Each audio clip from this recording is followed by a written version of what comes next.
Salut les amis, on est de retour.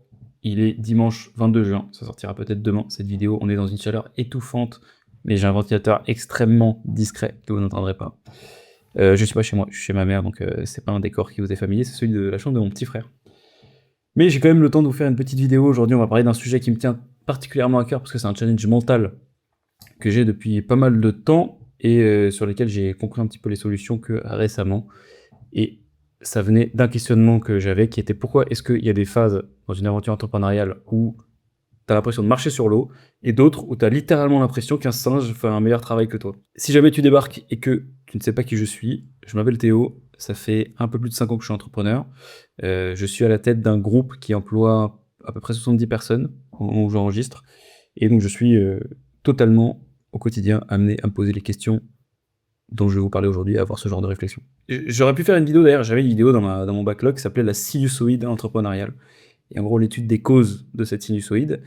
Mais je trouve ça très intéressant à traiter comme sujet business, vraiment comme un sujet business, parce que c'est assez rare que l'état mental d'un entrepreneur soit à la polarité totalement inverse de l'état de santé de sa boîte. Donc, il y a un lien entre les deux. Et souvent, on va admettre que le lien, il est dans le sens, quand ta boîte va bien, l'entrepreneur est heureux. Et j'avais l'intuition que c'était pas totalement exact, ce truc-là. Et il se trouve que, suite à quelques petites lectures que j'ai faites, notamment la première c'est Spinoza, que je découvre tout juste, mais il y a déjà des bangers que j'ai découverts, et un bouquin beaucoup plus accessible qui s'appelle The Happiness Advantage, que j'ai déjà cité sur cette chaîne, et qui a été écrit par Sean Achor, donc Achor c'est A-C-O-R, je vous en parlerai un petit peu plus tard. Eh bien, il se trouve que il y a pas mal de concepts, enfin il y a un concept qui est commun à ces deux ouvrages, qui est que la relation semble plutôt être dans l'autre sens. C'est que ce sont les gens heureux qui tendent à avoir du succès.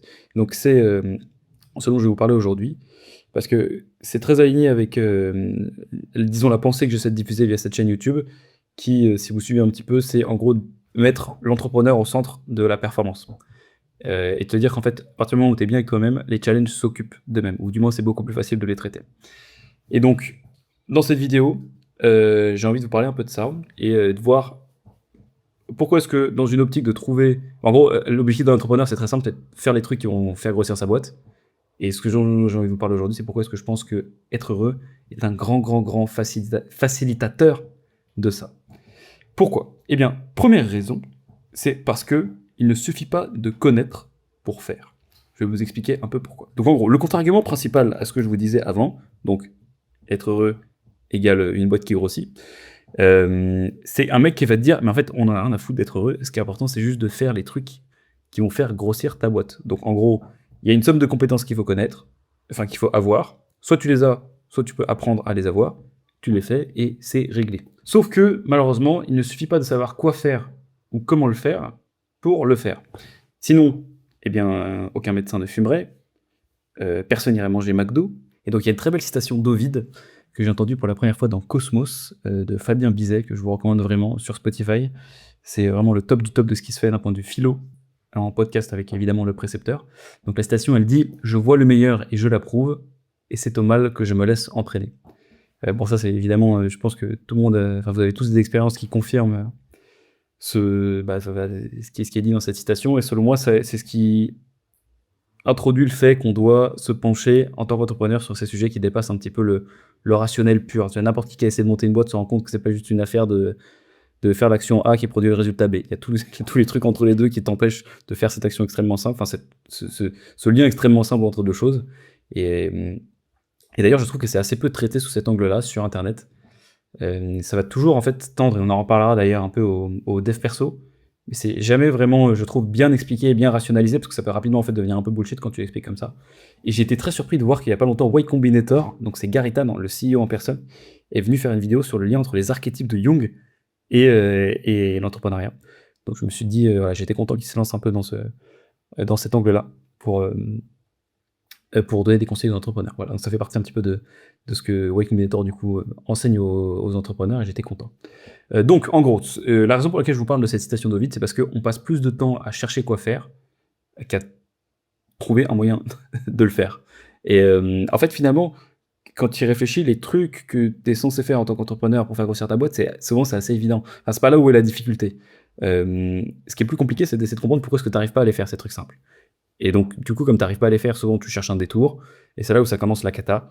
Le fameux j'ai pas envie de faire de prospection parce que j'ai peur de décrocher mon téléphone, qui t'invite à faire un détour monumental en mode bon bah je vais créer une communauté, donc ça te prend 2 ans de plus, plutôt que juste appeler tes 10 clients, 10 gars comme ça et faire en sorte de rentrer en contact avec eux. Enfin, je veux dire, le chemin le plus rapide entre 2 points, c'est la ligne droite. Et tout le défi, enfin ce que tu dois trouver, c'est pourquoi est-ce que tu n'empruntes pas cette ligne droite. Et souvent, ça va être des trucs teubés que la psychologie sait très bien traiter, mais qui sont pas du tout ok. Ça c'est pas du tout ok d'en parler dans un contexte entrepreneurial, ça fait un peu fragile.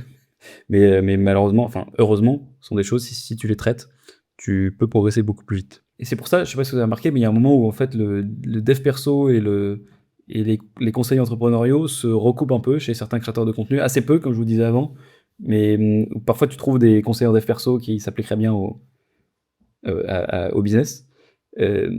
C'est parce qu'en fait, vraiment, ça fonctionne de traiter les sujets dans ce sens-là. Et c'est moi, d'ailleurs, ce que j'adore avec l'entrepreneuriat, c'est que, en fait, en te donnant un objectif de développement de boîte, tu vas très vite être mis en face, en fait, d'une partie de toi-même que tu connaissais pas. Enfin, de plein de parties de toi-même que tu connaissais pas. Qui sont souvent des défauts, d'ailleurs. Mais pas que, hein. Aussi, tu peux découvrir que tu es très bon dans des trucs. Moi, par exemple, j'ai découvert que j'aimais beaucoup partager du contenu. Et donc parce que j'ai fondé Kodak. Et alors que la création de contenu, c'est pas du tout un caractère inhérent au fait de faire une agence. Mais c'est très intéressant parce que ça te met sur une trajectoire qui est, tu veux que ça grossisse et tu vas découvrir toutes les raisons qui fait que moi, Théo, l'entrepreneur, je n'arrive pas à faire grossir comme je voudrais ma boîte. Et c'est ce qui se passe quand tu essaies en fait d'imprimer ta vision du futur, une vision, un bout de toi-même sur la réalité. C'est-à-dire que c'est la pièce que tu proposes au monde, donc c'est un grand puzzle, disons, pour prendre une métaphore simple. Elle va pas parfaitement rentrer, donc tu vas essayer de la brute force, donc la bourriner, et ça prend des dizaines d'années en fait d'essayer de la faire rentrer parfaitement dans ce dont le marché a besoin, et sachant qu'en plus le puzzle dans le temps il bouge, et donc tu dois essayer de trouver en fait qu'est-ce qui est sorti de ta tête, bien façonné, peut correspondre à un besoin du marché. Et en fait toi tu penses toujours au début quand tu montes ta boîte que la première pièce que tu as pensée dans ta tête, elle va rentrer parfaitement, et c'est jamais le cas. Et c'est ça qui est si intéressant en fait avec la entrepreneuriale. Et donc vous savez qu'une partie de mon travail, c'est d'accompagner des fondateurs d'agences sur leurs premiers instants. Donc on monte un groupe d'agences sur lequel on le fait grossir de cette façon-là, on rajoute des business units en prenant des gars qui sont au tout début et en les aidant. Et en fait, dans les accompagnements que je fais avec eux, c'est rarement moi qui arrive en mode « vas-y, fais ça ». Et parfois même d'ailleurs, j'y réfléchis, je me dis mais putain, mais je le fais pas assez en fait. Est-ce que les gens que j'accompagne tirent vraiment de la valeur de ce que je leur apporte, et en fait en faisant la réflexion, je me suis dit qu'en vrai c'est pas forcément bon signe. Si moi j'arrive dans un call et en 30 minutes par semaine avec toi, j'arrive à te dire faut que tu fasses ça. Souvent mon but c'est plutôt en fait de piocher parmi les trucs que tu penses déjà que tu dois faire et t'aider à assumer le truc que tu pensais déjà que tu devais faire. Et te faire comprendre que c'est en effet la bonne solution. Et donc au lieu souvent de parler des trucs à faire, souvent ce que je me retrouve à pratiquer, c'est plutôt l'inspection de la façon de penser des gens pour essayer de trouver, sans parler directement de faut faire ci, faut faire ça, parce que c'est assez frustrant même quand t'es dans un accompagnement un mec qui dit non fais ça et ta gueule. Moi j'aimerais pas me dire ça. Donc ce qui est un peu plus intéressant, je trouve, c'est d'essayer de trouver où est-ce que le raisonnement s'est trompé. Et souvent c'est là où tu chopes les angles morts des gens. C'est toujours intéressant d'avoir quelqu'un qui regarde. Voilà, donc première idée, vous avez compris, il ne suffit pas de savoir ce qu'il faut faire pour le faire. Donc maintenant la question c'est pourquoi est-ce qu'on fait pas les choses que nous savons être bonnes. Et c'est là où on va parler du déterminisme de Spinoza, qui dit en caricaturé très simple, qu'on n'est pas si maître de nos actions qu'on pense. Donc il y a une super citation de lui qui dit, je vous la retrouve, « Les hommes se croient libres parce qu'ils sont conscients de leurs actions et ignorant des causes qui les déterminent. » Donc en gros, Spinoza il dit que quand tu prends une décision ou que tu accomplis un acte, l'être humain c'est très simple, il a vraiment cette sensation de liberté parce qu'il sent qu'il agit en fait. Donc par exemple si tu décides d'aller courir, tu vas avoir l'impression que tu as pris cette décision consciemment, mais en vérité tu n'as aucune idée par exemple de ton état hormonal au moment où tu t'apprêtes à aller courir, de les images qui sont passées dans ta tête quelques secondes avant que tu prennes cette décision-là, tu t'en souviens plus, de comment ton environnement a joué sur ta décision, Et enfin, bref, il y a des milliers et des milliers de facteurs qui sont venus impacter cette décision qui t'a semblé être prise par ton libre arbitre, et qui en vérité ne l'est pas du tout. Et donc Spinoza, il dit « La conscience de l'action n'est pas la connaissance de ses causes ». Il y a une très belle citation aussi, donc un petit passage que j'ai trouvé assez stylé que je voulais vous lire. « Un petit enfant croit désirer librement le lait, un garçon en colère croit vouloir la vengeance par un libre décret de l'âme, un peureux croit vouloir fuir par une décision libre. » Voilà, donc en gros, la thèse de Spinoza, dans l'éthique, c'est de dire que si tu veux être libre, tout le défi, c'est de comprendre les causes qui déterminent tes actions. Et donc il va distinguer la servitude, quand tu es dépendant de tes passions, et on en reparlera plus tard, enfin non pas dans cette vidéo, mais je vous ferai certainement une vidéo sur le sujet. J'adore la notion qu'il a de passion triste, parce qu'elle est quand même assez critique de la notion de passion en général, et donc c'est assez surprenant dit comme ça, et donc forcément ça m'intéresse. Et donc il oppose ça à la liberté. La liberté, c'est quand tu agis avec raison, quand tu comprends en fait les causes de tes déterminismes. Voilà. Donc, l'homme libre, au sens spinoziste, c'est celui qui comprend ses désirs, les enchaînements naturels qui amènent à ses actions, et qui va être capable du coup d'agir dans ce cadre-là, pas contre la nature, mais avec elle. Et donc le but dans notre contexte entrepreneurial, il est très simple, c'est de comprendre toutes les causes qui font que tu es plus enclin à prendre des décisions qui vont faire que tu es en train de faire une boîte d'enculés. Et donc le bouquin Happiness Advantage, il t'explique de façon moderne, bon un petit peu à l'américaine quand même, il faut le reconnaître, si vous n'avez pas ça, vous passerez pas un très bon moment en le lisant, que ce qui détermine le succès, c'est le bonheur. Alors attention, petit disclaimer, c'est pas du tout une invitation à prendre le sujet en mode hippie, du type « Ah, il faut pas trop bosser, tu sais, tu devrais te détendre, etc. » Non, là on est quand même, on a pris le présupposé dans cette vidéo que vous êtes là pour faire un truc fat. Et donc un truc fat, souvent, il faut travailler. Il faut absolument éviter de lire la notion de bonheur comme quelque chose qui est à l'opposé du travail. Justement, en fait, ça arrive très fréquemment, et je vous dis ça parce que c'est mon cas, que l'étude des causes qui déterminent votre bonheur amène à la conclusion que travailler, ça vous fait kiffer. Mais d'une certaine façon, sur certains sujets, pendant une certaine durée de temps, etc.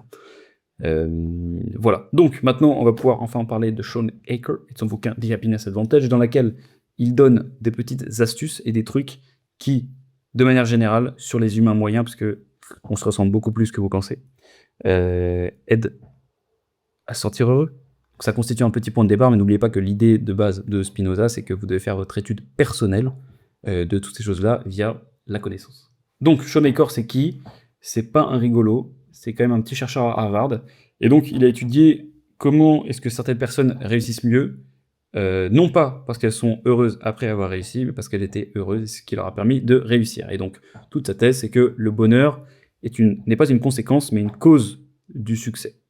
Et donc lui, il parle d'un truc qui s'appelle le cerveau positif. Alors, moi, quand je lis des trucs comme ça, souvent, j'ai directement une réaction un peu de rejet, parce que j'ai l'impression qu'on va me parler de positivisme, tu sais, du mec qui se regarde dans le miroir et qui dit « Non, mais t'es un beau gosse, gros, tu vas réussir, quand ouf, t'es génial ». Il se trouve que ça n'est pas le cas. Il étudie juste ce qu'est un cerveau positif, c'est très différent. Et on va en parler un peu en détail derrière, je vais vous expliquer ce que ça veut dire. Mais en gros, il dit qu'un cerveau positif, il arrive à démontrer que ça résout les problèmes plus rapidement, c'est plus ouvert à l'apprentissage, ça prend des meilleures décisions, et c'est plus sociable et coopératif. Donc ça, c'est des choses qui sont a priori assez louables dans une aventure professionnelle. Et donc moi, je vous confirme que c'est très compliqué d'emmener votre boîte vers le succès quand c'est la tempête dans votre tête, c'est assez rare. Et inversement, quand je vous le disais au démarrage, t'as vraiment l'impression d'avoir des phases, et j'espère vraiment que vous avez vécu ça, et que je vous parle pas chinois, mais d'avoir des phases où tu es dans un état de flow absolu, et tu as l'impression de fournir aucun effort, de pas avoir à réfléchir. C'est un petit peu ce dont je vous parlais dans la vidéo sur l'intelligence intuitive, où tu as l'impression que ça te demande aucun effort de prendre une décision qui te semble super bonne. Et même dans le temps, c'est-à-dire t'es pas dans un... Tu sais, comme quand tu travailles tard, jusqu'à 3h du matin, que t'écris un truc, t'as l'impression que c'est un banger, et le lendemain tu te réveilles, en fait c'est nul. Là non, pas du tout, là tu prends une bonne décision, et 6 mois après, c'était toujours la meilleure décision possible, avec les informations que t'avais. Donc, le but, c'est de vous construire des cerveaux positifs, et donc pour ça, dans le bouquin, il donne 7 astuces. Alors je vais pas vous parler des 7, il y en a une déjà, c'est la démonstration en fait de son théorème, et après donc il y en a 6 autres un peu pratiques. Moi, je vais vous parler des 3 qui m'ont semblé les plus... Enfin, mes préférés, et celles que j'arrive à appliquer dans ma vie. Voilà, donc, numéro 1, le levier et le point d'appui. Alors en anglais, c'est « the fulcrum and the lever ». On s'en bat les couilles, mais je vous le dis quand même, parce que je l'ai lu en anglais, voilà, je lis les trucs en anglais. Dans ce conseil-là, il explique que ce n'est pas la réalité en soi qui détermine notre réussite, mais c'est la manière dont on interprète cette réalité. Ça semble extrêmement simple comme théorème, et là-dessus, il balance une petite étude qui est assez marrante, qui a été réalisée par deux bons hommes qui s'appellent Crum et Langer, me semble-t-il, en 2007, à Harvard. Et donc ces chercheurs-là, ils disent à un groupe de femmes de ménage que leur travail quotidien, ça équivaut à une activité physique structurée. Donc en gros, c'est de la marche, tu soulèves des trucs, t'es actif, et ils constatent que dans leur travail, il n'y a aucun changement d'habitude. Donc ils font exactement la même chose, et après 4 semaines, ils se rendent compte que ça a vraiment été mesuré, il y a eu des effets de perte de poids, de tension artérielle réduite, et de meilleure composition corporelle. C'est-à-dire quoi? C'est-à-dire plus de muscles et moins de graisse. Donc en gros, ce que je trouve hyper intéressant là-dessus, c'est l'importance des lunettes en fait que tu mets sur tes yeux pour interpréter le réel. Et notamment, il y a une paire de lunettes qui est très utile quand tu es entrepreneur, c'est ton rapport à la difficulté. Apprendre à voir, c'est tout con et ça peut sembler extrêmement bullshit quand je vous le raconte, mais apprendre à voir la difficulté comme une opportunité de progresser, pas comme un truc qui montre qu'en fait, t'es une grosse merde, mais t'es l'imposteur qu'au fond de toi, tu pensais que tu étais. C'est aussi pour ça que je vous parlais, alors c'était dans le manifeste, c'était pas la vidéo sur le surentrepreneuriat, c'était le petit traité d'entrepreneuriat heureux et performant, je parlais de la notion de croire utile. C'est en gros un changement radical alors pas de perspective, disons, de perspective, où tu vas décider de tes croyances non pas en choisissant celle qui te semble la plus vraie, mais en choisissant celle qui te semble la plus utile. Donc c'est la fameuse métaphore du verre à moitié vide ou verre à moitié plein. En effet, il y a la majorité des entrepreneurs, quand ils montent des boîtes, ils se pètent la gueule, mais tu peux voir aussi dans l'autre sens, c'est que c'est quand même possible en fait, qu'il y en a qui y arrivent. Et donc c'est assez con, mais en vérité, si tu crois pas que tu vas y arriver, t'es sûr que tu vas pas y arriver. Mais par contre, c'est pas parce que tu crois dans le fait que tu vas y arriver que tu vas forcément y arriver. Et donc c'est pour ça qu'en fait, il y a des mecs qui ont beaucoup réussi, qui s'apparentent un petit peu à des fous. Vous voyez, moi je pense toujours à Kanye West quand je pense à ça. Et oui, alors j'ai pas réussi à retrouver l'interview, mais il y en a un où je crois qu'on lui demande est-ce qu'il pourrait devenir président de la République américaine, et il dit, mais genre d'être sérieux, oui, absolument, parce que je suis capable de tout. Et ça, c'est un exemple typique de croire utile. Évidemment que c'est pas vrai. Mais la question, c'est qu'est-ce que ça produit comme résultat sur Kanye West? Et bah, ça lui fait faire des trucs de ouf, parce que tes croyances, ça détermine ce que tu fais. Et donc là-dessus, ce que je vous recommande, c'est d'être votre meilleur ami pour la croissance. C'est en gros, croyez les choses qu'un entrepreneur qui aurait une boîte qui grossit vite croirait. C'est d'ailleurs ça qui est fascinant avec les Américains. Et je vous ferai d'ailleurs une vidéo sur mon débrief de San Francisco. Mais c'est que l'Américain moyen a un niveau de confiance en lui qui est x10 celui de l'entrepreneur français. Le syndrome de l'imposteur n'existe pas aux US. Ce qui est extrêmement paradoxal quand mon observation, alors celle-là je ne l'ai pas faite en allant à San Francisco, c'est quand j'ai fait mes études aux États-Unis et à Los Angeles. Peut-être que c'est un échantillon pas représentatif de tous les US, mais l'américain moyen est beaucoup plus con que le français moyen. Et alors moi j'ai eu HEC et USC, le mec moyen dans ces deux universités, il n'y a pas photo entre les deux. Et c'est parce que la question, bah, c'est pas ça en fait. Astuce numéro 2, c'est ce qu'il appelle l'effet Tetris. Donc en gros, il part du fait que avec notre capacité d'attention limitée, tu ne peux pas percevoir tout dans l'environnement. Ça veut dire que ton cerveau, naturellement, il va filtrer l'information selon un filtre que tu vas lui donner. Et ce filtre, c'est quoi? C'est les choses auxquelles tu es habitué à prêter attention. Si je te dis, trouve tous les trucs rouges dans la pièce, boum, tout d'un coup, tu vas les voir. En fait, tu vas te rendre compte, en fait, il y a plein de trucs que tu n'avais pas vu avant. Et donc, ça veut dire quoi? Ça veut dire que si tu passes ton temps à détecter les trucs que tu fais mal, tu crées en fait ton propre malheur. Et là-dessus, j'en tire une notion extrêmement importante, qui sort de Spinoza et de Shawn Achor, c'est que le bonheur, c'est un entraînement. Donc ce qui sort de ces auteurs-là, c'est que le bonheur est quelque chose d'actif et pas de passif. Et donc là-dedans, Spinoza, il parle de la puissance d'agir. Et en gros, il dit que la vie humaine, le seul but, c'est augmenter ta puissance d'agir. Alors c'est un petit concept qui doit vous rappeler à un autre bonhomme, qui s'appelle Nietzsche, et qui parlait de volonté de puissance. Et donc la puissance d'agir, c'est quoi? Je vais vous lire la définition. La puissance d'agir est la capacité qu'a un individu à persévérer dans son être, entre parenthèses le conatus, si jamais vous voyez passer le truc, c'est ça, à affirmer sa nature et à produire des effets selon les lois de sa propre essence, plutôt que d'être déterminé passivement par les causes extérieures. Alors, ça fait extrêmement penser au surromain de Nietzsche. Et donc, autrement dit, de façon plus simple, plus vous êtes actif, plus vous êtes puissant, plus vous êtes passif, donc plus vous subissez les causes extérieures, plus vous êtes triste et vulnérable.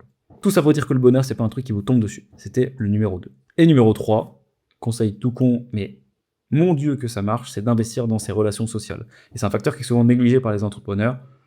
Et bah, moi le premier, les amis, ça implique de bosser beaucoup. J'ai énormément bossé, surtout sur les premières années de la boîte. Et disons que j'ai pas, en tout cas ce qui est sûr, c'est que j'ai pas développé de nouvelles relations sociales. Je les ai pas toutes laissées mourir. J'en ai gardé plein, heureusement. Mais il faut faire très attention à ça parce que ça peut rapidement se mettre en place et créer un peu disons un environnement un peu d'isolement auquel il faut faire très attention. Et d'ailleurs, j'ai fait une vidéo qu'on a retirée de la chaîne YouTube depuis, parce qu'on a fait un petit peu de cleaning pour que ce soit pas le bordel, qui était sur la différence entre la solitude et l'isolement. Je vous en reparlerai peut-être. Mais en gros, la solitude, c'est quoi? C'est être tout seul dans le but de construire des choses qu'ensuite tu vas pouvoir confronter au monde. L'isolement, c'est être tout seul pour être tout seul. Donc c'est l'insularité. Je sais pas si vous voyez. Quand on dit être insulaire, c'est en gros une île, c'est-à-dire quelque chose qui est coupé du monde. Ça, c'est pas la solitude. Et donc il explique que en fait les relations humaines, on est des animaux sociaux évidemment, vous le savez. Et bien c'est le facteur numéro 1 qui contribue à votre bonheur et donc à votre performance, hein, comme il l'a démontré un peu plus haut, parce que ça absorbe le stress. C'est un effet tampon de malade. C'est tout con, mais quand tu vas boire un verre avec des potes et que t'as une journée de merde, pendant 2 heures, t'oublies que t'as une journée de merde et tu redescends et ça donne de la perspective en fait. Ah putain, il se passe d'autres trucs. En fait, tout dans la vie n'est pas de la merde. Tandis que quand t'as une merde et que t'es seul tout chez toi, c'est là où en fait tu rumines, etc. Et c'est encore pire. Donc c'est la première chose. Seconde chose, ça modifie les émotions positives. Il n'y a rien de pire que d'avoir une bonne nouvelle et de pouvoir en parler à personne. Et ça, c'est plutôt... Enfin, à personne qui comprend, ou qui célèbre avec vous. Ça, c'est un petit peu un truc que je dis souvent aux gens qui veulent ne pas avoir d'associés. Ça, c'est vraiment le pire. C'est qu'en fait, t'es là, ah, ok. Et même quand tu prends de l'argent, tu prends ton exit, ton chèque, t'es là, ah, cool. Et d'ailleurs, les relations sociales, c'est certainement l'un des principaux inconvénients au modèle remote. Donc vous savez, Kodak est une boîte en 100% remote. On se voit souvent, mais on est à distance. C'est un truc qu'on essaie de combattre activement. C'est qu'en fait, le travail, pour les gens, c'est une occasion d'avoir des relations sociales. Donc si tu as moins de relations sociales dans un travail en fait en remote, eh bien ça veut dire qu'il faut que tu ailles les remplacer à côté. Et c'est un truc qui est pas toujours, enfin qu'il faut activement faire quand tu travailles à distance. Voilà, j'ai fini cette vidéo. J'essaie de vous rappeler les idées clés. Donc en gros, il est extrêmement important d'être heureux dans le but d'être performant. Pourquoi? Parce qu'il suffit pas de savoir ce qu'il faut faire bêtement pour le faire. Ensuite, vous avez compris pourquoi est-ce qu'on fait pas les choses qu'on sait bonnes, c'est parce qu'on est déterminé à voir plein de choses qu'on comprend pas et il faut arrêter de se croire plus fort que la nature. Et troisième chose, quand on fait l'étude de ce qui détermine le succès, on tombe souvent sur le bonheur. Allez lire The Happiness Advantage. Et ces 3 astuces pour le maximiser, qui sont la première chose, le levier et le point d'appui. Donc, changez votre perception et votre façon d'interpréter. Numéro 2, l'effet Tetris. Et numéro 3, investir dans les relations sociales. Bisous, c'était Théo, à une prochaine. Tchou.